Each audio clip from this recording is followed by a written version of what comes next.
नमस्कार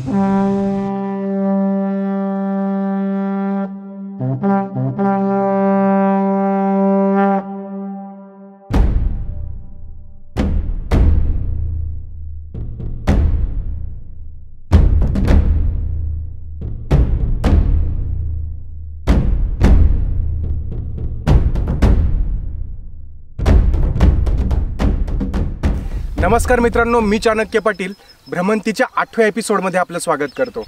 मित्रांनो, महाराष्ट्रात 300 ते 350 किल्ले आहेत आणि प्रत्येक किल्ल्याचा एक वेगळा इतिहास आहे आणि एक वेगळं वैशिष्ट्य आहे। तर आज आपण अशाच एका वैशिष्ट्यपूर्ण किल्ल्यावर जाणार आहोत, ज्या किल्ल्याचं नाव आहे धोडप।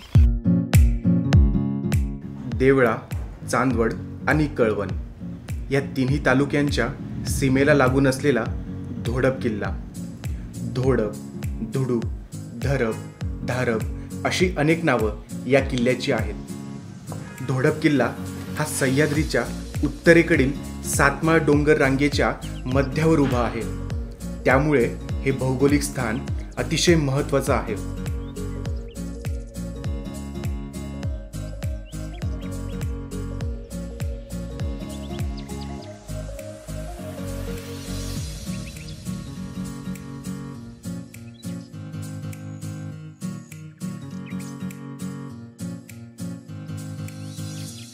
मुघल काळात सातमाळ पर्वत रांगेच्या पूर्वेकडे चांदवड भागात आणि खानदेशकडून आणि बागलान प्रांताकडून येणारे प्रमुख रस्ते होते। ते घाट रस्ते आजही वापरले जातात। तुम्हाला जर आत्ता या किल्ल्यावर यायचे असेल तर तुम्हाला ह्याच रस्त्यांचा उपयोग करावा लागेल। तुम्ही नाशिकहून येत असाल तर तुम्हाला वडाळी भुईहून यावे लागेल। बागलांकडून यायचे असेल तर देवळ्याहून यावे लागेल आणि कळवणहून येत असाल तर तुम्हाला ओतूर या गावाने यावे लागेल। संपूर्ण नाशिकमध्ये खव्यासाठी प्रसिद्ध असणारं आणि धोडपच्या पायथ्याशी असणारं हट्टी हे गाव इसवी सन 1597 मध्ये महाराणा प्रताप यांना हल्दीघाटीच्या लढाईत वीरगती प्राप्त झाली। त्यानंतर मेवाड प्रांतात मुघलांची आक्रमणं यांना कंटाळून काही राजपूत इतरत्र स्थलांतरित झाले। त्यातलाच एक राजपुतांचा समूह या किल्ल्याच्या आश्रयाला येऊन राहू लागला। तेच हे हट्टी गाव।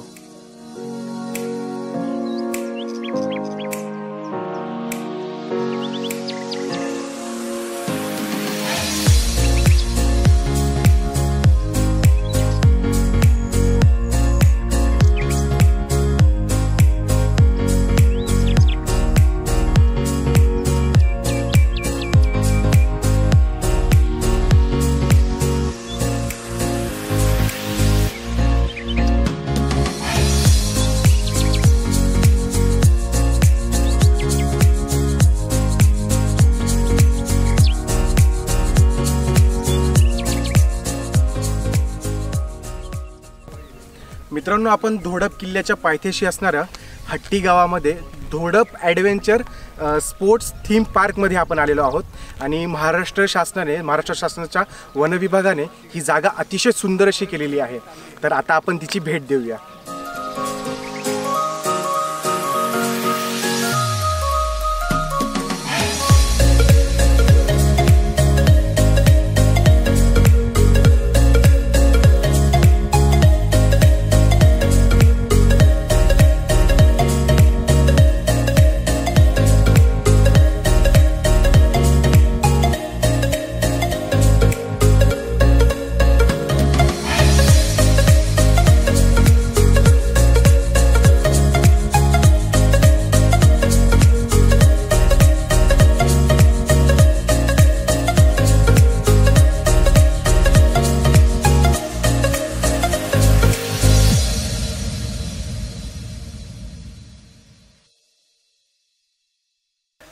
मित्रांनो, इथे आपल्याला छत्रपती शिवाजी महाराजांनी दिलेलं आज्ञापत्र दिसतंय आणि हे अतिशय सुंदर, याच्यामधला जो मजकूर आहे तो अतिशय माहितीपूर्ण आणि अतिशय सुंदर असा आहे। तर तुम्हाला हे पत्र वाचायचं असेल तर ह्या ठिकाणाला तुम्ही एक वेळा नक्की भेट द्या।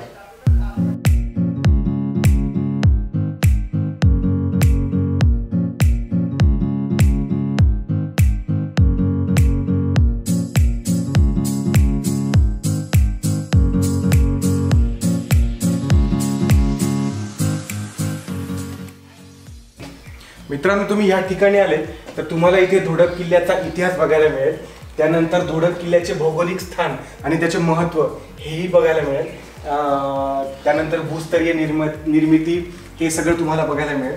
त्यानंतर इथे धोडपच्या आजूबाजूला जेवढेही किल्ले आहे तर त्या किल्ल्यांबद्दलची जी माहिती आहे ती सुद्धा आपल्याला इथेच बघायला मिळेल.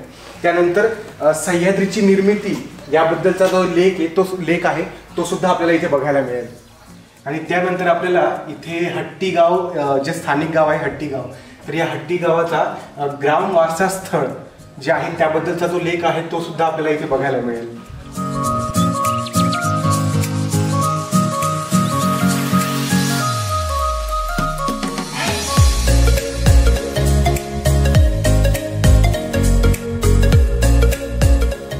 निसर्ग पर्यटन केंद्र हट्टी आणि धोडप ॲडव्हेंचर थीम पार्क हट्टी हे वन विभाग आणि हट्टी गाव यांनी संयुक्त वन व्यवस्थापन समिती स्थापन करून आणि बनवलेले एक रिसॉर्ट आहे. याच्यामध्ये आपल्याला निवासाबरोबरच NIC माहिती केंद्र, धोडप ॲडव्हेंचर थीम पार्क, ज्या साहसी खेळाची 21 ॲक्टिव्हिटी आपल्याला इथे अनुभवास मिळतात, त्याच्याबरोबर कॅन्टीनची जेवणाची व्यवस्था आपण इथे धोडप ॲडव्हेंचर थीम पार्कमध्ये करत असतो. आणि हे सगळं काम कोणी केलं? हे वन विभागाने म्हणजे इथे सुरुवातीला जे इथल्या लोकांचा व्यवसाय हा खव्याचा होता. इथे खवा बनवायचे, तर त्याच्यासाठी सगळे गाई म्हशी चारण्यासाठी जंगलामध्ये उपयोग करायचे. तर गावाने इथे कुऱ्हाडबंदी आणि चराईबंदी केली, त्याच्यामुळे इथला लोकांचा रोजगार कमी झाला. तर रोजगाराचं वाढण्यासाठी हे पर्यटन केंद्र इथे वन विभाग आणि तो रोजगार कमी झाला म्हणून इकडे रोजगार वाढवण्यासाठी हे केलेलं आहे. तर याचं जे उत्पन्न येते ते आज गावासाठी वापरतात. आणि मित्रांनो, आपल्याला इथे एक धोडप किल्ल्याची प्रतिकृती पण बघायला मिळते. आपण तिच्याबद्दल पण आपण माहिती जाणून घेऊया. ते निसर्ग पर्यटन केंद्राच्या NIC मध्ये आपण धोडप किल्ल्याची प्रतिकृती तयार केलेली. तर ती धोडप किल्ल्यावरती कसे जायची याची माहिती तुम्हाला इथे मी सांगतो. त्याच्यामध्ये हा जो रस्ता दाखवलेला आहे हा धोडप किल्ल्यावरती जाण्यासाठी, खाली अर्ध्या मध्यंतरापर्यंत पोहोचण्यासाठी हा रस्ता. इथे गेल्यानंतर एक पाण्याचा टाका आहे, एक सोनार वस्ती म्हणून वस्ती आहे, आणि फॉरेस्टचं एक गेस्ट हाऊस, टेंट ओटे वगैरे बनवलेले आहे तिथे. आणि पुढे गेल्यानंतर एक गणपती मंदिर आहे, महादेवाचं मंदिर आहे, एक दर्गा आहे, पाण्याचे काही नैसर्गिक काही ऐतिहासिक असे टाके बघायला मिळतात. तिथनं थोड्या पुढे गेल्यानंतर एक वेशी आहे, वेशीच्या पुढे एक वस्ती आहे, गवळी वस्ती म्हणतात. त्याचनंतर इकडे पाठीमागे एक वस्ती, तिथे आलंग वस्ती म्हणतात, तिथे कायमस्वरूपी लोक राहतात. वरती गडावर जाण्यासाठी इकडनं एक रस्ता दाखवलेला आहे, तो काही एका बुरुजाच्या आतमधून वगैरे जुन्या ज्या ऐतिहासिक पायऱ्या आहेत त्या पायऱ्यांमधनं तुम्ही गडावरती पोहोचू शकता. तिथे सपाटीला पोहोचल्यानंतर तिथे तुम्हाला काही जुने पाण्याचे टाके वगैरे बघायला मिळतील. जी सुळका आहे ही पूर्ण गुहेने केलेली, आजूबाजूला सगळ्या गुहा आहे, त्याच्यामध्ये घोडशाळा आहे, काही जुन्या लोकांचे धान्य साठवण्याचे गोडाऊन म्हणतात, ते गोडाऊन वगैरे तुम्हाला तिथे बघायला मिळते. आणि विशेष म्हणजे तिथं काचेसारखं स्वच्छ पाणी 12 महिने पिण्यासाठी उपलब्ध असतं. या बाजूला जी खिंडी आहे, खिंडीपर्यंत तुम्ही जाऊ शकता, खिंडीच्या त्या पलीकडे जाऊ शकत नाही. महाराष्ट्राच्या वन विभागाने तयार केलेलं निसर्ग पर्यटन केंद्र आणि थीम पार्क हे अतिशय उत्कृष्ट असं केलं आहे. 21 स्पोर्ट्स ॲक्टिव्हिटी असणाऱ्या थीम पार्कला आणि ह्या केंद्राला तुम्ही एकदा नक्की भेट द्या. ही जागा एवढी छान आहे की तुम्ही शालेय आणि महाविद्यालयीन सहलही इथे आणू शकता, किंवा कुटुंब सहल आणि मित्रांसोबत कॅम्पिंग करायचं असेल तर त्याचंही नियोजन तुम्ही करू शकता.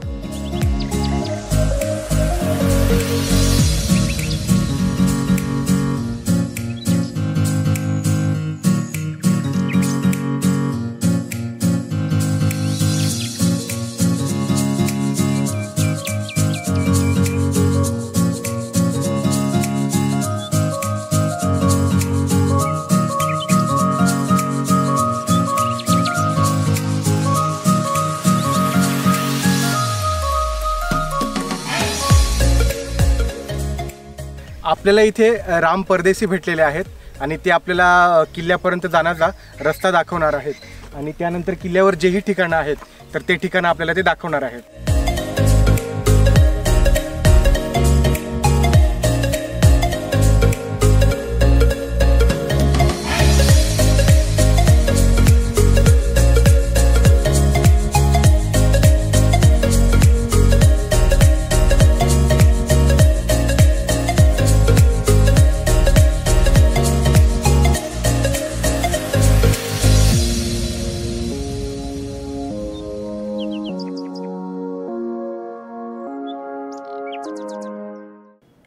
15व्या शतकात हा किल्ला बुरहान निजामशहा याच्या ताब्यात होता.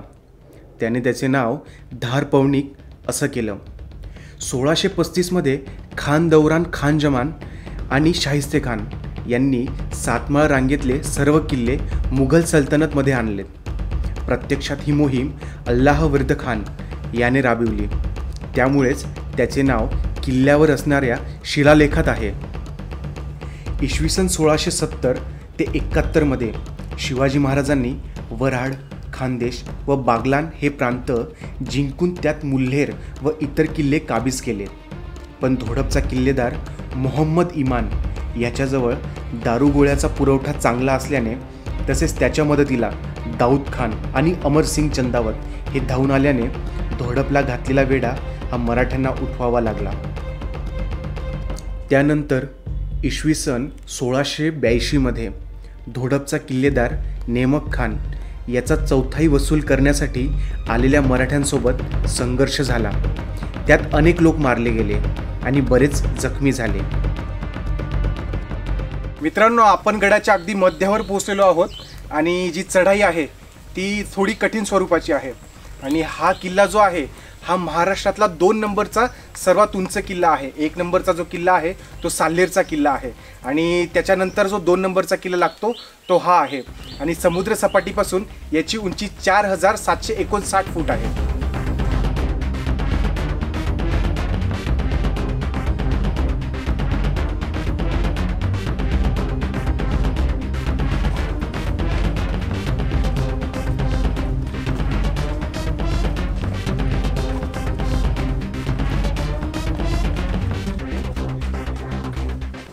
ह्या किल्ल्यावर असलेली विहीर ही अतिशय प्राचीन असून अजूनही सुस्थितीत आढळून येते आणि समोर दिसणाऱ्या ह्या पायऱ्या खूप खोलवर जातात.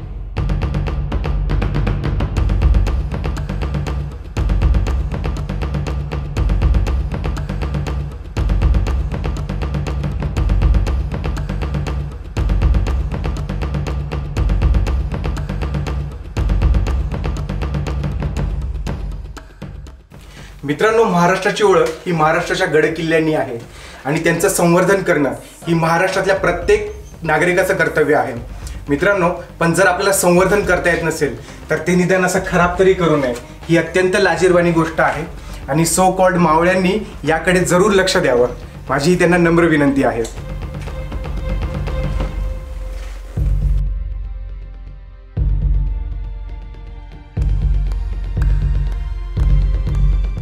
त्यानंतर बाळाजी बाजीराव तथा नानासाहेब पेशवे आणि हैदराबादचा निजाम सलाबत जंग यांच्यात झालेल्या भालकीच्या तहानुसार संपूर्ण खानदेश, बागलान व साल्हेरचा प्रदेश जेव्हा मराठ्यांच्या ताब्यात आला तेव्हा त्यात धोडपचाही समावेश होता.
इसवी सन 1798च्या सुमारास पेशव्यांनी धोडपचा अधिकारी बाळाजी केशव याला बागलाण आणि नाशिक भागातील पठाण आणि पेंढारी लोकांचा बंदोबस्त करण्याचे आज्ञापत्र पाठवले.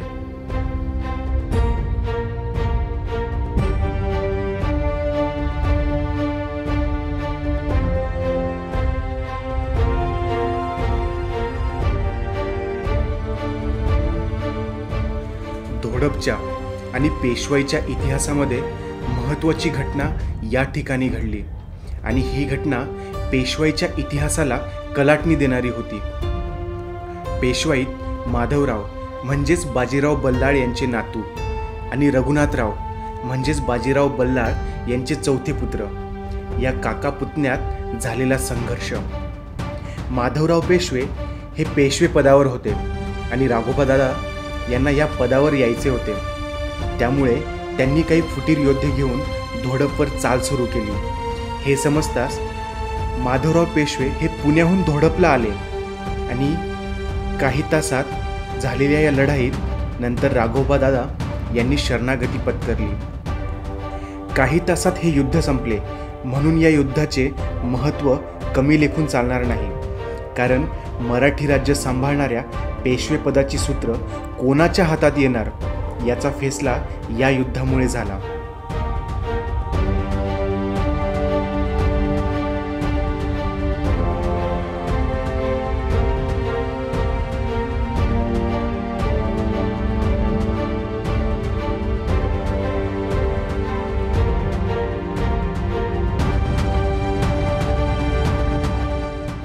आपण किल्ल्याच्या तिसऱ्या दरवाजाजवळ पोहोचलेलो आहोत आणि आपल्याला इथे एक शिलालेख बघायला मिळतोय आणि हा शिलालेख आहे तो संपूर्णपणे उर्दू भाषेत लिहिलेला आहे.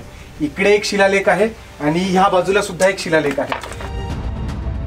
त्यानंतर कालानुरूप बऱ्याच घटना धोडप किल्ल्यावर झाल्या, पण 1818 मध्ये शेवटचा पेशवा बाजीराव दुसरा हा ब्रिटिशांना शरण गेल्यामुळे हा किल्ला इंग्रजी अधिपत्याखाली आला. त्यावेळेस ब्रिटिश अधिकारी कॅप्टन जॉन ब्रिग्ज याने धोडप किल्ल्याला भेट दिली. किल्ल्यावर होणारी घाण आणि खराब केले जाणारे किल्ले हे आपण सगळ्यांनी सुजाण नागरिक म्हणून थांबवायला हवे.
पुढे गेल्यावर आपल्याला देवीचे मंदिर दिसते आणि मंदिराच्या खोल्या, पाण्याचे टाके, धान्याची कोठारे आणि गुहा बघून त्यावेळच्या अभियांत्रिकीला सलाम करावासा वाटतो.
मित्रांनो, आजचा एपिसोड हा तुम्हाला कसा वाटला हे आम्हाला कमेंट बॉक्समध्ये जरूर कळवा. व्हिडिओला प्लीज लाईक करा, शेअर करा आणि चॅनलला सबस्क्राईब करा. थँक्यू.